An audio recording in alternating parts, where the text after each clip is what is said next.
আসসালামু আলাইকুম দর্শক। রাজনীতি না দেশ বড়, জনগণ না দল বড়?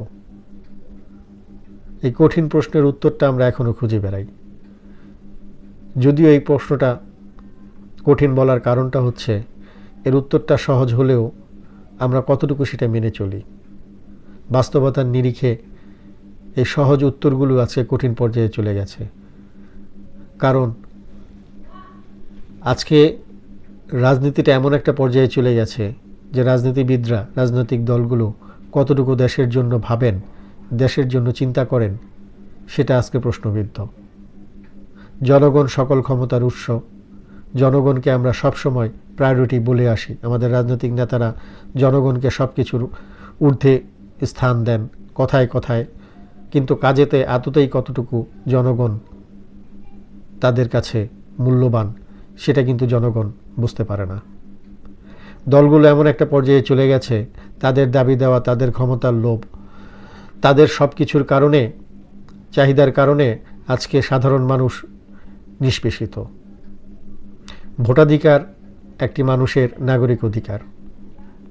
ভোটের মাধ্যমে আমরা আমাদের যোগ্য প্রার্থীকে বেছে নেই আমাদের হয়ে কথা বলার জন্য, কিন্তু সেই ভোটাধিকার যখন প্রশ্নবিদ্ধ হয়, ভোট না দেওয়ার পরেও যখন অযোগ্য লোকগুলো ক্ষমতায় চলে যায়, তখন তারা কতটুকু জনগণের কথা শোনে, জনগণকে কতটুকু বোঝে, জনগণের দাবি দেওয়াগুলো কতটুকু তারা পূরণ করে, সেগুলো একটি প্রশ্ন। রাজনৈতিক দলগুলো তাদের দলীয় স্বার্থ যেভাবে বিবেচনা করে, দলীয় স্বার্থের জন্য তারা যেভাবে সংগ্রাম করে, সাধারণ জনতার স্বার্থের জন্য তারা কতটুকু ভাবে, তাদের মাঝে কি আদৌতে সেই ভাবনা আছে?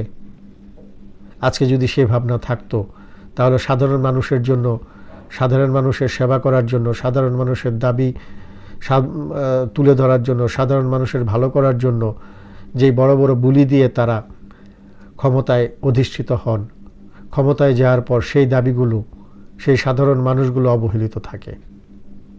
নির্বাচনের সময় যাকে আমি বুকে জড়িয়ে ধরছি, নির্বাচনে পাশ করার পর সেই লোকটি হয়তো আমার ছায়া মারাবারও সৌভাগ্য তার হয় না, আমার কাছে পৌঁছারও তার শক্তি, সামর্থ্য, সাহস থাকে না।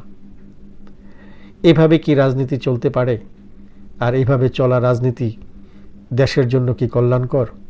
দেশের মানুষের জন্য কি এই রাজনীতি কোনো কল্যাণ বয়ে আনতে পারে?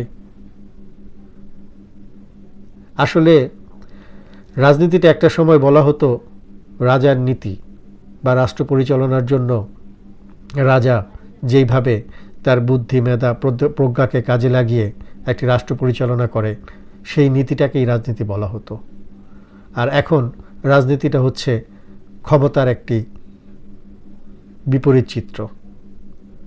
ক্ষমতা দখল করব, নিজে বড়লোক হব, আমার আত্মীয় স্বজনরা বড়লোক হবে, রাষ্ট্রীয় সম্পদ লুটেপুটে খাবো, এই এখন অনেকটা রাজনীতিবিদদের মনোভাব হয়ে দাঁড়িয়েছে।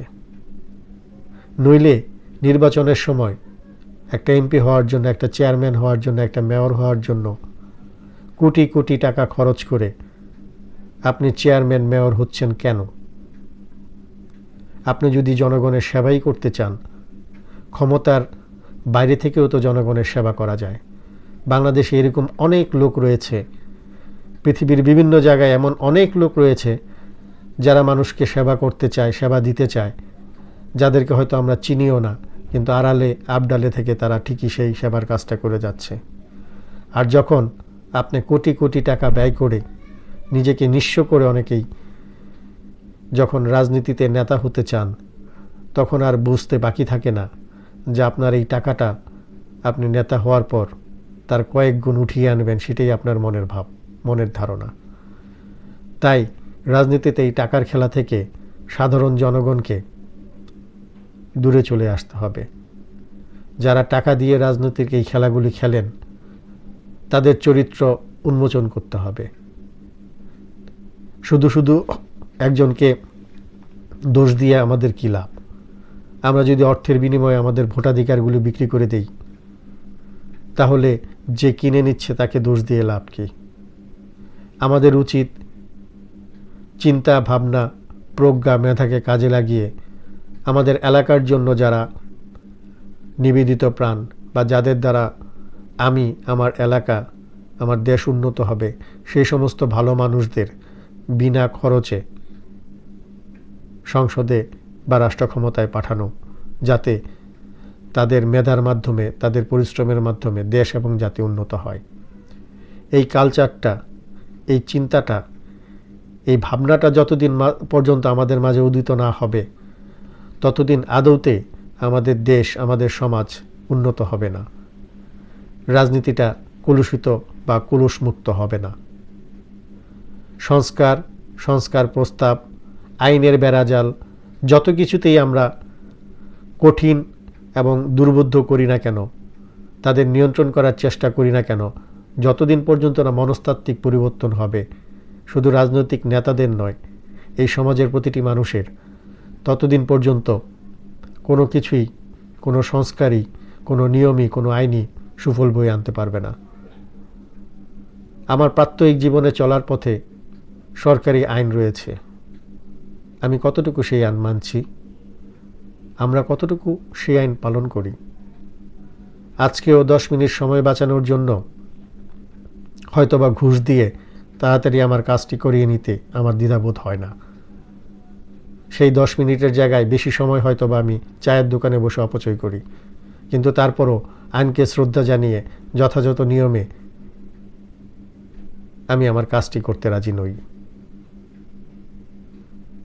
এইরকম মন মানসিকতার থেকে যতদিন না আমরা বেরোতে পারবো, ততদিন কোনো আইন, কোনো সংস্কার, কোনো কিছুই এই দেশ এবং জাতিকে বাঁচাতে পারবে না। তাই আসুন, শুধু আলোচনার খাতিরে আলোচনা নয়, সমালোচনার খাতিরে সমালোচনা নয়, কে ভালো হলো, কে নিয়ম মানল, আরেকজনকে দোষারোপ নয়, আমি নিজে ভালো হই, নিজে নিয়ম মানি, নিজে সঠিক পথে চলি। এই আন্দোলনের মাধ্যমেই, এই অভিব্যক্তির মাধ্যমেই, এই বাস্তবতার মাধ্যমেই হয়তোবা দেশ, জাতি, সমাজ একটি সঠিক নিয়মে চলবে এবং আমাদের যে কাঙ্ক্ষিত মনের চাওয়া সেগুলো পূরণ হবে। শুধু রাষ্ট্র, সরকার, দল পরিবর্তন কোনো সমাজকে ভালো এবং সুন্দর করতে পারে না, যতদিন পর্যন্ত সেই সমাজের মানুষগুলো পরিবর্তিত না হয়। সবাইকে ধন্যবাদ। ভালো থাকবেন, সুস্থ থাকবেন।